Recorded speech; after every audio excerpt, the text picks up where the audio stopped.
Hello everyone and welcome to the Psychosin project. It's been a while, hasn't it? Sorry for the lack of videos. I've been busy with work and unfortunately illness at the same time. I've just been absolutely knackered. However, a big album has been released recently. In my downtime as well, I got the well, you can't really see it there if I could remember how to do this properly. There we go. It finally happened. I've got the Birthday Massacre tattoo. It don't look that great at the moment because it's scabbed up, but anyway, a new tattoo there. But more importantly, the big release that came out Friday, which was the 16th of November, the new Smashing Pumpkins album, Shiny and Oh So Bright Volume 1. Now, before some of you start thinking I'm going to rip this apart just because I happen to be wearing a Decapitated t-shirt, and some of you probably, possibly, potentially thinking, oh, he's just a death metal fan, he's going to rip them apart. I am a huge Smashing Pumpkins fan. I do like a bit of death metal, but I like a bit of everything when it comes to alternative rock and metal music. So I just want to let you know, do not worry if you are a Pumpkins fan. I am not here to tear the band apart, unless the album is bad. But we'll get on to that in a moment. Anyway, let's get into the review, shall we? And we'll give it a listen, and I'll come back to you. Shiny and Oh So Bright Volume 1, No Past, No Future, No Sun, because, you know, you needed a longer title, is the newest album from Smashing Pumpkins, their first full-length album in about 4 years since they released the Monuments to an Elegy album, which was, in all honesty, really rather good. I did enjoy that album, and it's also the first in a long time to feature original members James E. Hart, if I'm pronouncing that correctly, and Jimmy Chamberlain coming back. There was talks about Darcy coming back as well, but not sure what happened. They all seemed fine about 2 years ago, and then things kind of seemed to have gone tits up, or they just decided not to go along with Darcy as their bass player. Not going to get into that, you make your own minds up. However, here we are in 2018, new Pumpkins album. So first of all, I'll say this: does this album make the Pumpkins relevant again? Absolutely, absolutely, and I'll go into why in a moment. Has the sort of constant change of members affected things?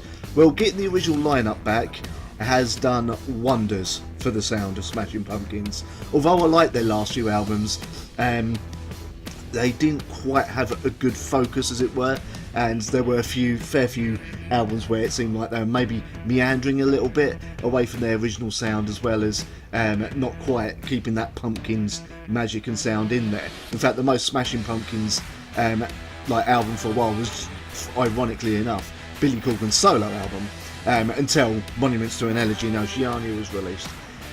So yeah, make of that what you will. Now, before we go any further, this is possibly one of the shortest Pumpkins albums. It is only 8 tracks long, and it is only just over a half hour long. So your first question is going to be, after listening to this review, is do you feel that the money that you will pay for this album, however much it is, in your country, is going to be worth half hour of new Smashing Pumpkins music? Now, obviously, I've already spent the money.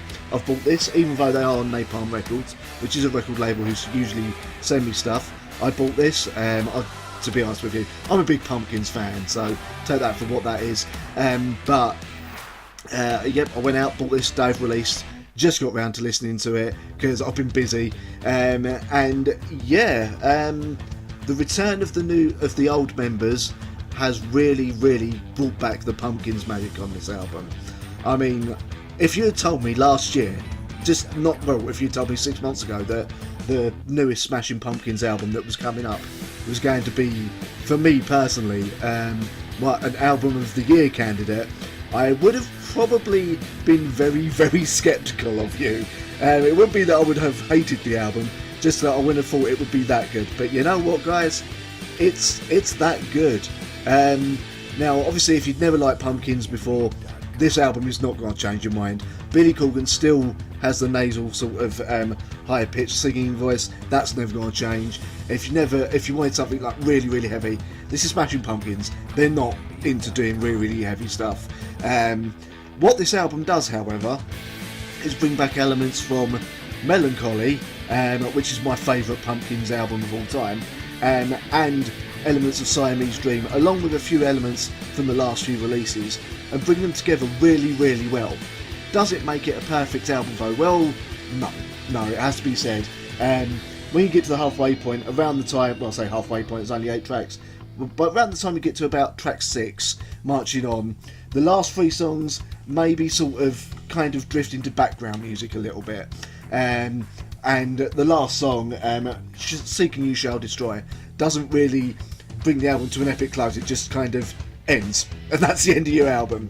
But the quality of the songs here, for the most part, is absolutely excellent. This is an album I'm going to be spinning a hell of a lot over the next few months, years, whatever, and I look very, very forward to seeing if,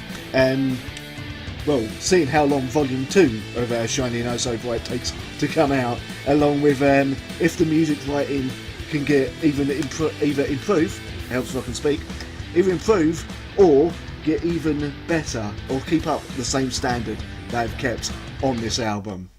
So there you go, that is what I thought of the new Smashing Pumpkins album, Shiny It No So Bright Volume 1. Looking forward to Volume 2 whenever that may come out. Thank you very much for watching. Again, apologies for not getting that many videos up on the channel. I will try and be less tired and hopefully less ill over the next month to get more regular videos up. Thank you very much for watching. Don't forget to go check out my radio show every Sunday from 2 PM GMT, 9 AM EST on thatmetalstation.com. It's called the same as the channel. It is the Psychosin Project. I hope to see you there. Hope to hear you listening. And don't forget to check out my Patreon as well, the link of which is below me now, probably across where it says decapitated on my shirt. Anyway, thank you very much for watching, and I'll see you next time.